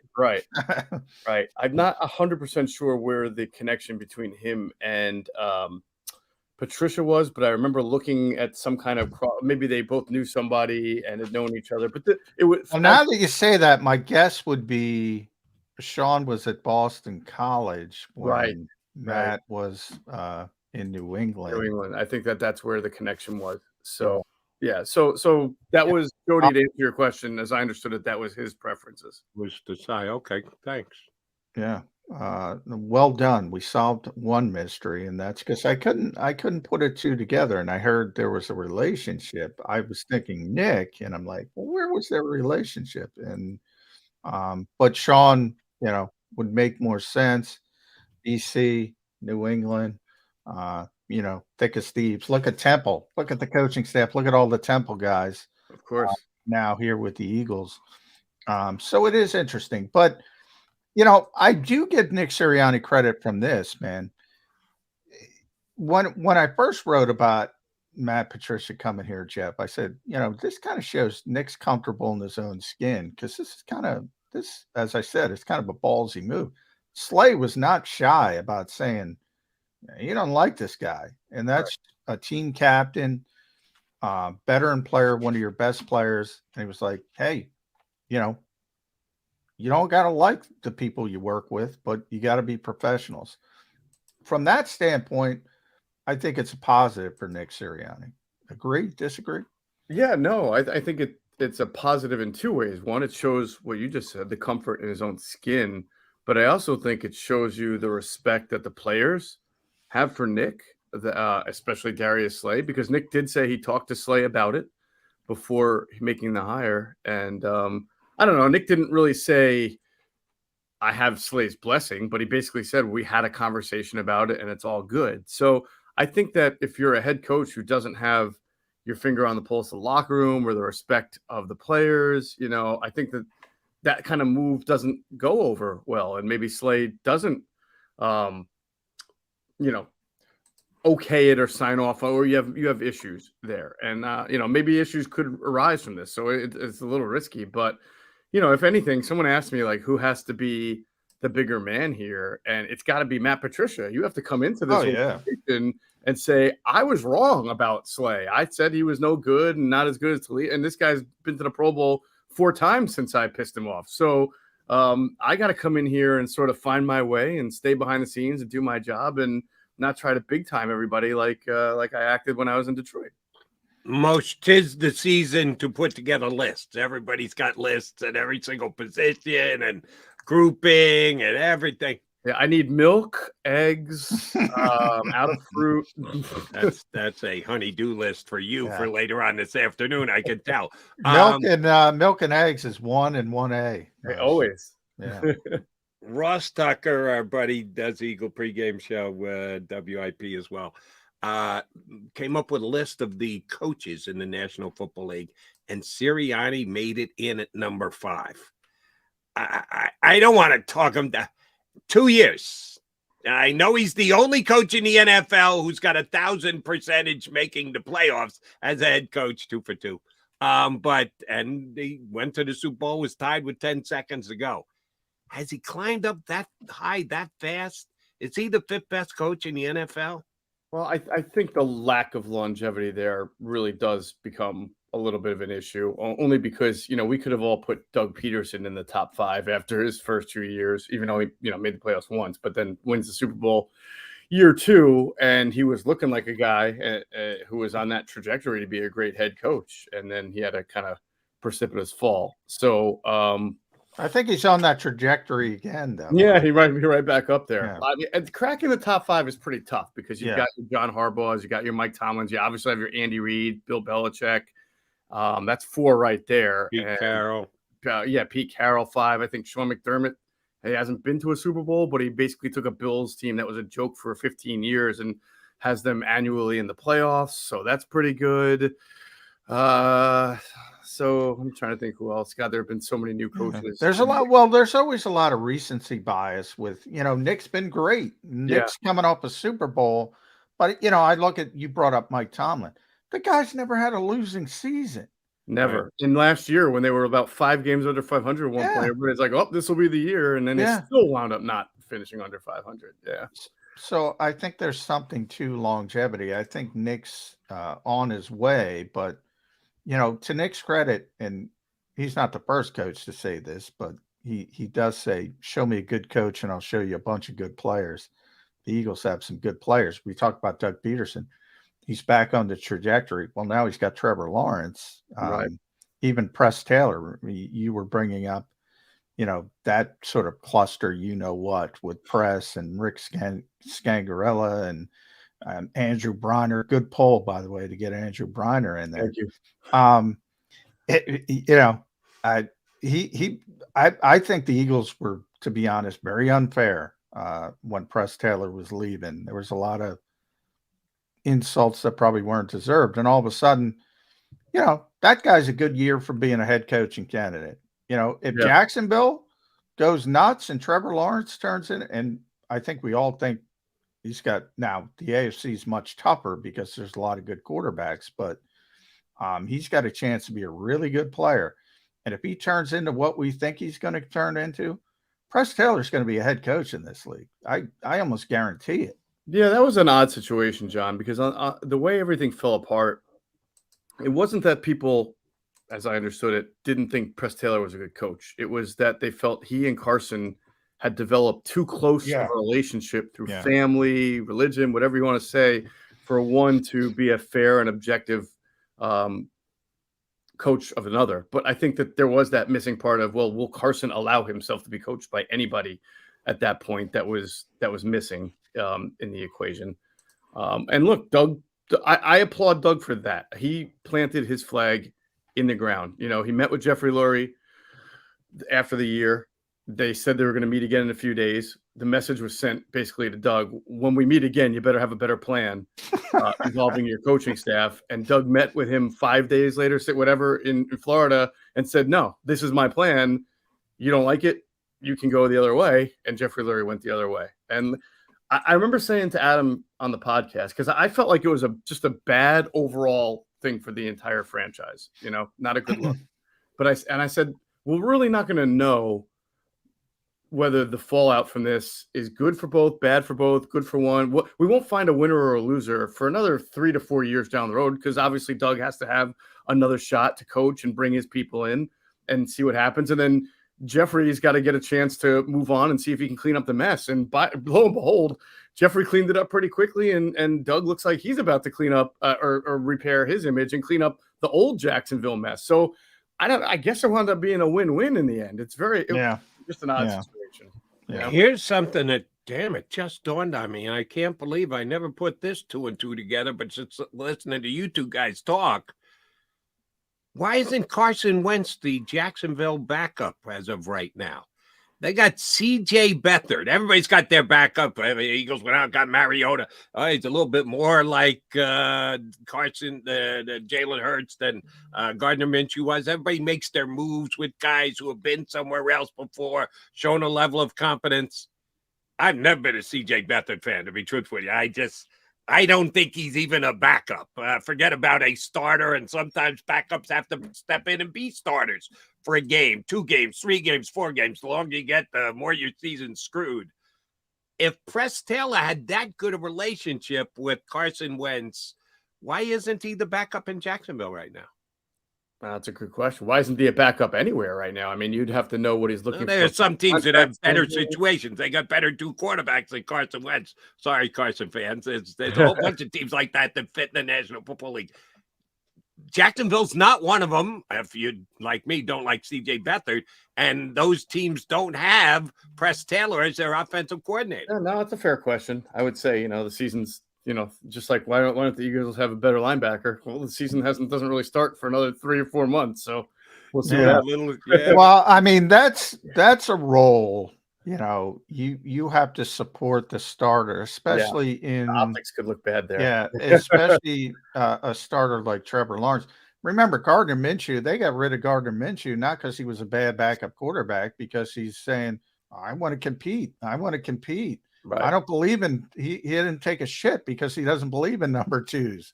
That great quote of Gardner Minshew. They're like, all right, see you, Gardner. You're not going to be the number 1 quarterback. We just took Trevor Lawrence number 1 overall. You got to accept that role. I'm not sure anybody thinks there was a CFL quarterback. It was a great story. I forget his name. Oh man. Anyway, Minnesota was going to bring him in to be the backup to Kirk Cousins. He's like, I'm going to come in and compete, and they're like, dude, we want you to be the backup. We want you, and they're like, all right, no, go back to the CFL. It's like, Bo Levi Mitchell. Bo Levi Mitchell. Yeah, exactly. And he never got to the NFL, and that's probably the reason. You have to. Jody, you know, I talk about roles all the time as third receiver versus starting receiver. You know, you have to be a utility player. You have to support someone else. Carson Wentz going to do that for Trevor Lawrence? I wouldn't go near that. I think Press Taylor's smart enough to know that, even though they are close. Jeff is right. That was a big deal. They were probably – because remember, Press started out as the assistant quarterbacks coach, and John DiFilippo was the hard ass who was on. And by the way, he was on Carson all the time. And that's when Carson improved his mechanics and all that stuff. And then John left, and it sort of went downhill. Right. So that was probably fair of the Eagles to say, look, you guys are too close. But it's hard to change that role when it started out. Like I'm the good cop to John DiFilippo's bad cop, and then you got to be the good cop. Yeah, that's more difficult to do. All right, so let me ask both you guys, because you know better than me, because you're there in the locker room. You got a chance to talk to him. I didn't. Let's just do the Carson Wentz tracking thing. He goes from being the massive big buck quarterback, had them on the precipice of the Super Bowl. Oops, gets hurt. Nick Foles comes in, finish the deal. All right, next year he's the starting quarterback. Nick Foles still here. He gets hurt again. All right, Nick Foles gets out of Dodge. He comes back. He's a starting quarterback. He gets hurt in a playoff game. The next year, change of coach, blah, blah, blah. He doesn't like the fact that he stinks and has a terrible year, and the Eagles had offensive line issues, and he gets – I don't want to play anymore. Here goes Jalen Hurts playing the last couple of games. Boom, he forces his hand. He gets traded out of town. He goes to the Colts, had the season that he had. It was so good that they dumped him for much less a year after than what they paid for him. He has the year that he has in Washington. They say, see you later, bye. And now he's been sitting out there for months. Are you telling me Carson Wentz's personality isn't going to allow him to go, you're a backup, big guy. This is your wanted life now. If you want to be in the National Football League, you must come in and go, I'm perfectly fine working behind, helping out any way I can, even if I never step foot on the field. Trevor Lawrence take another step. Are you suggesting he's so narrow focused, his mindset is so I'm that good a quarterback that he can't accept that? Honestly, I don't know. I mean, it's been a long time since I've talked to Carson. I don't know what's going through his head. After last year ended, I remember thinking to myself, it wouldn't shock me if he was done. Like, he's taken so many injuries. He's lost his job so many times. Every time he loses his job, somebody seems to do better. And, he's made a lot of money, likes to, do his own thing, hunt, fish, got his wife and kids. I wouldn't have shocked me if he was done. It was only recently. I know you haven't missed it. John Gruden putting a quality time in with Carson. He's out working sound like with a guy John. who's ready to pack it into me. Wait, I missed this. What, he's working out with John Gruden? Down in Florida. He's got that's John not- Gruden. that's They're not both trying. sharing. They're both trying to reclamation. They're trying to reclamate each other. A bunch of guys are working out down there. Carson's one of them, which I think is a good sign. Sure. What part of the problem is, he went out to work with Tom House and company before the 2017 season. He had that great spike, and then he stopped doing it. Yeah. And, the mechanics started falling back. I think that was part of the issue. And then, my Bo Levi Mitchell comparison. Yeah, I was looking him up. 2-time Great Cup champion, 2-time CFL MVP. Big fish in small pond, couldn't accept a different role. Carson was a big fish in a big pond. Yeah. You got to knock yourself down. But now that we've gone down this route, which is kind of a wormhole, I appreciate it, Jeff.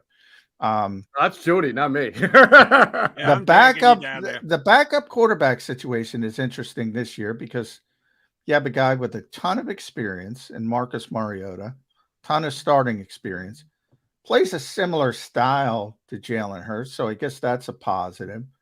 Do you think they've upgraded at backup quarterback with Marcus Mariota? No. Oh, I got to know. No, I don't think they have. You know, I can be on an island, and I'm not criticizing the decision. You needed a backup quarterback.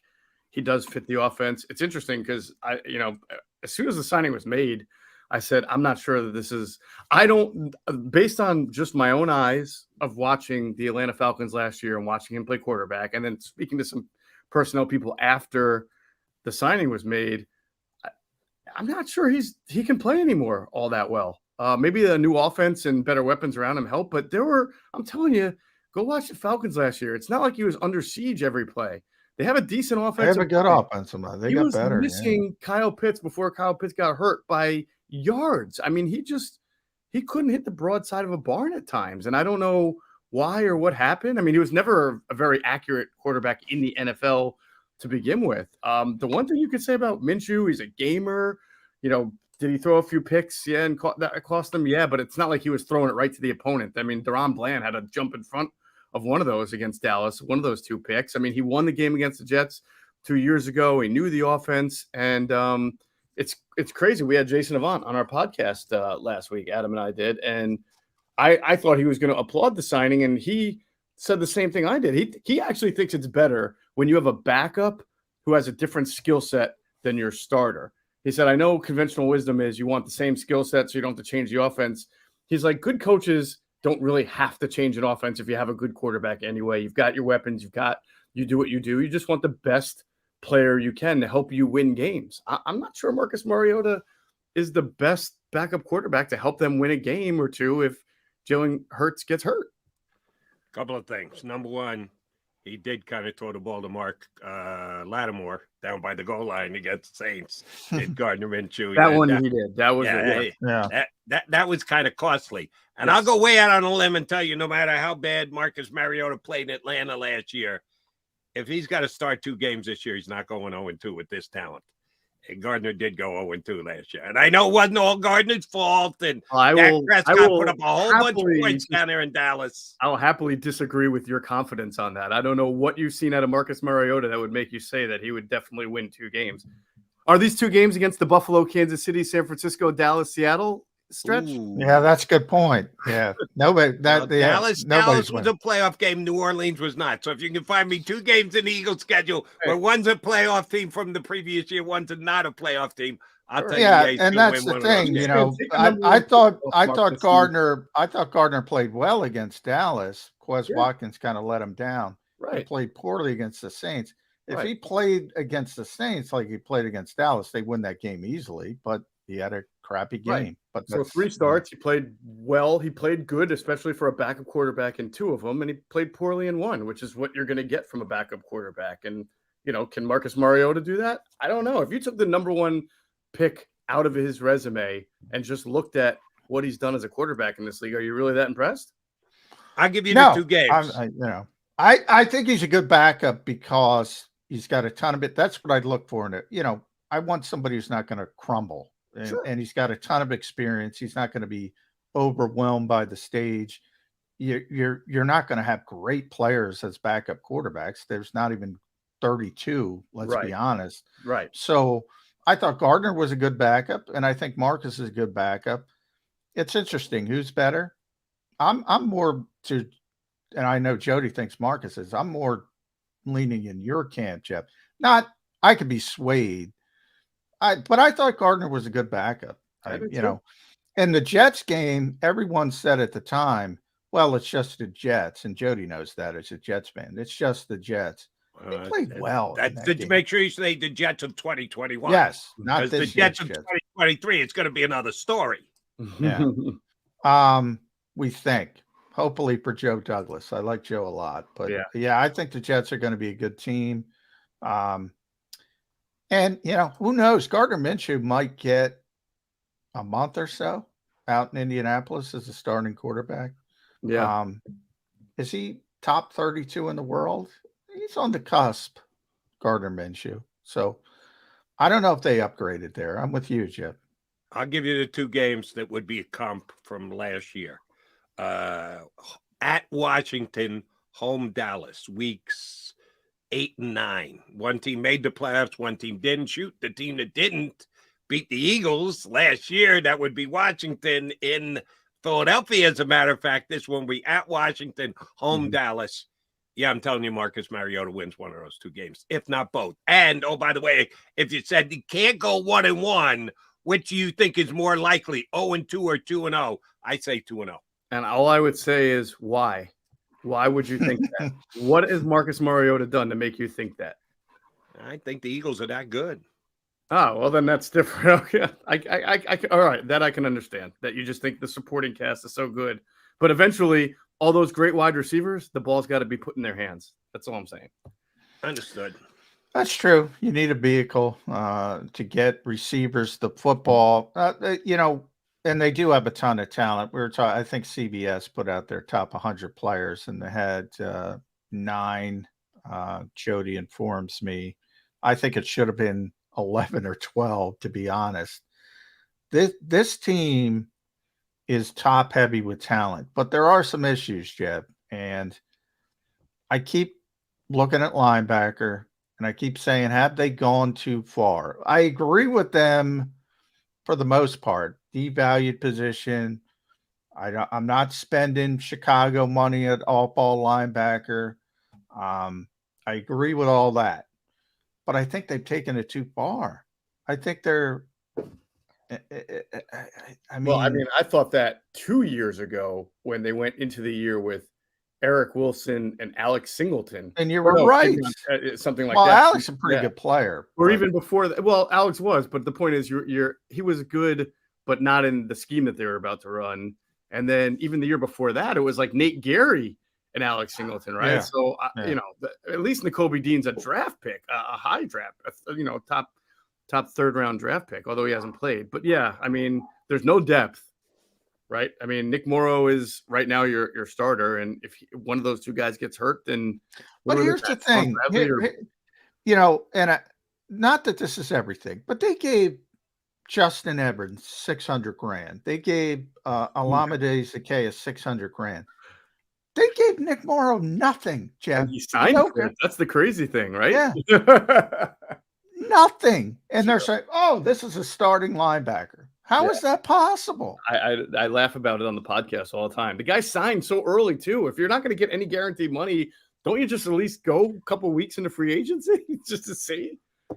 All right, I've been beating this drum for a while, but we haven't had you on, so I might not have run this by you, Mosher. I need your take on this. Mm-hmm.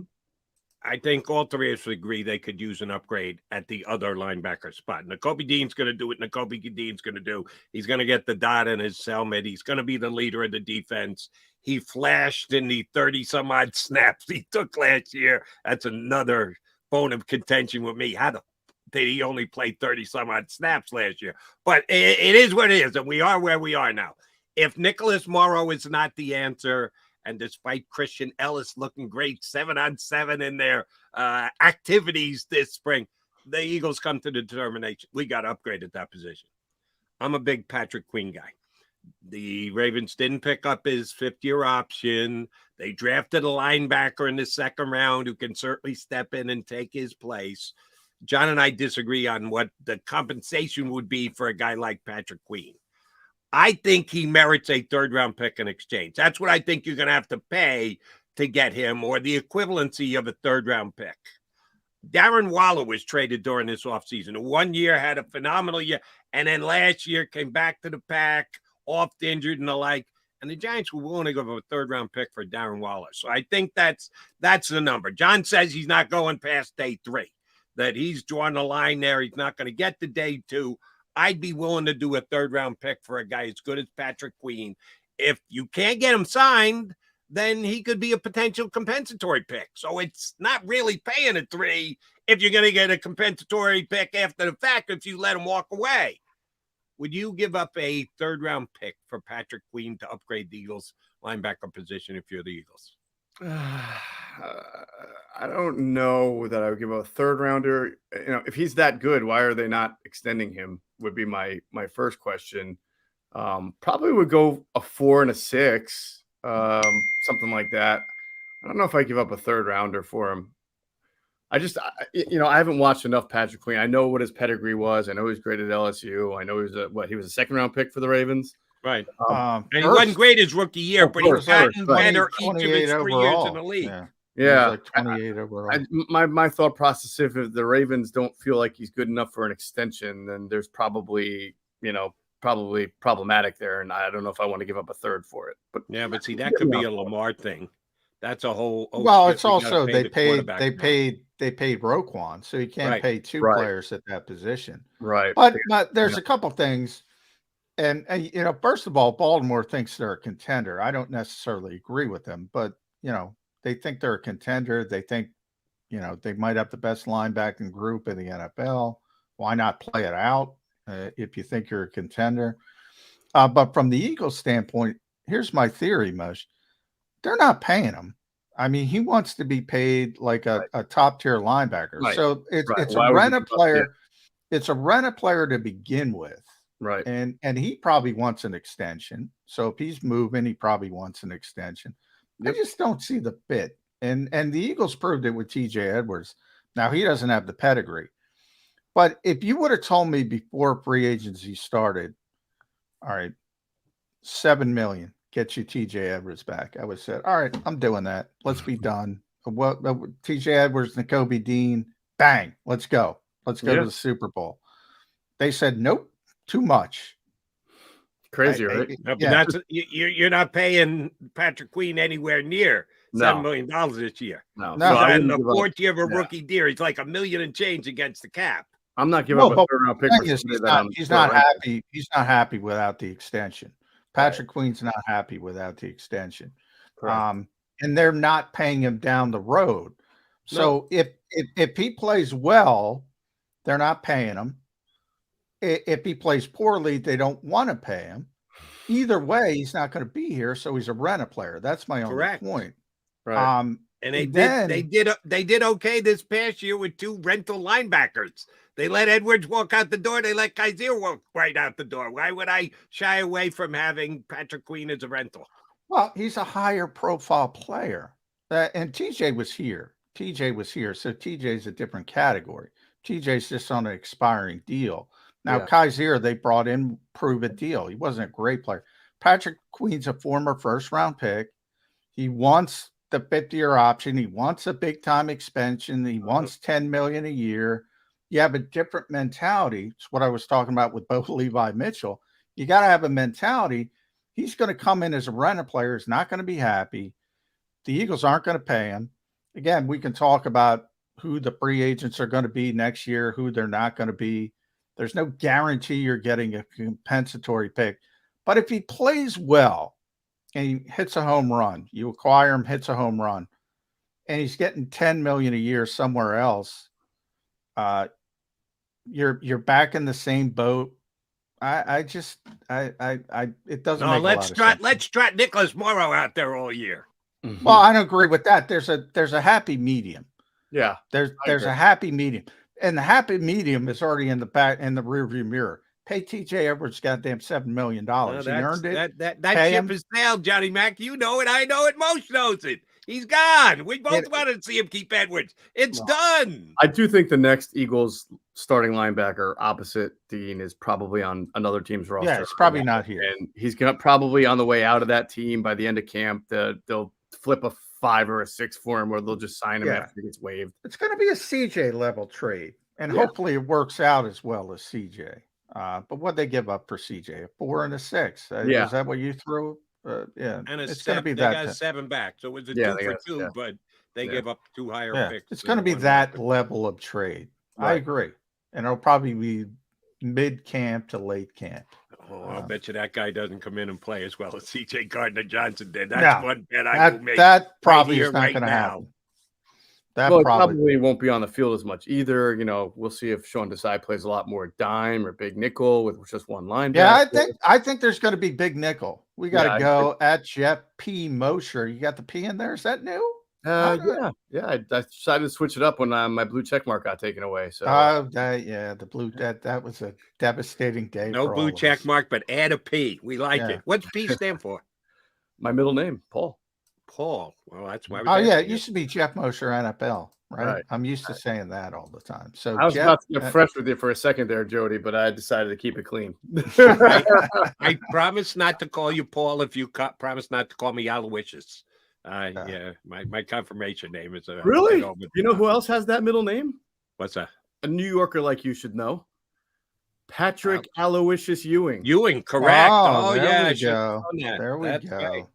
Nice. That's two good polls. Patrick Aloysius Ewing and Andrew Briner. Two good polls from Jeff Mosher this morning. InsideTheBirds.com.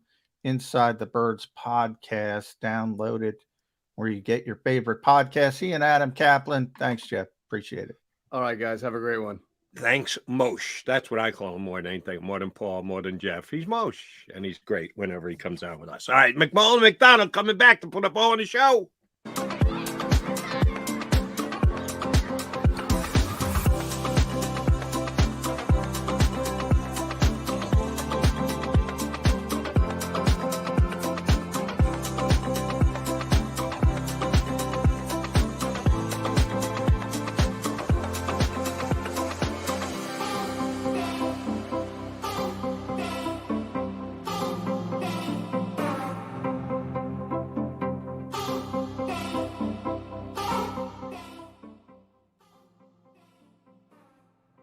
Heading down the shore. Have a ball once more. Here, imaginations run wild and time stands still. Because here, you can find the best of the Jersey Shore, all on one 5-mile island. So leave the old you behind and get lost in the woods. Wild, wild, wildwood days.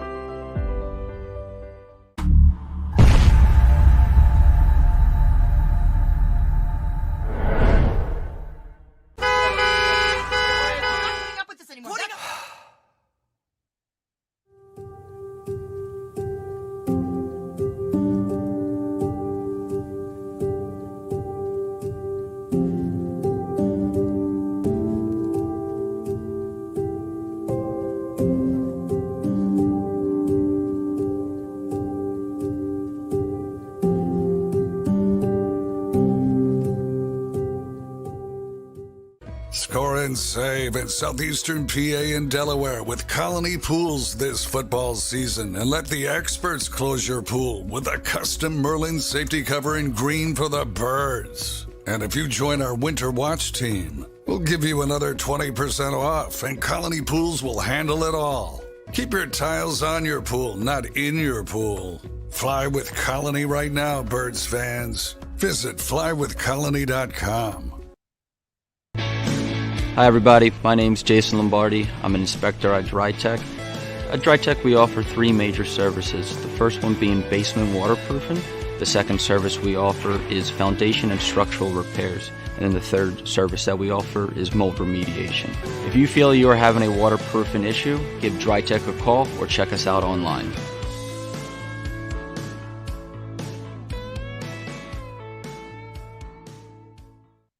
EAGLES, Eagles.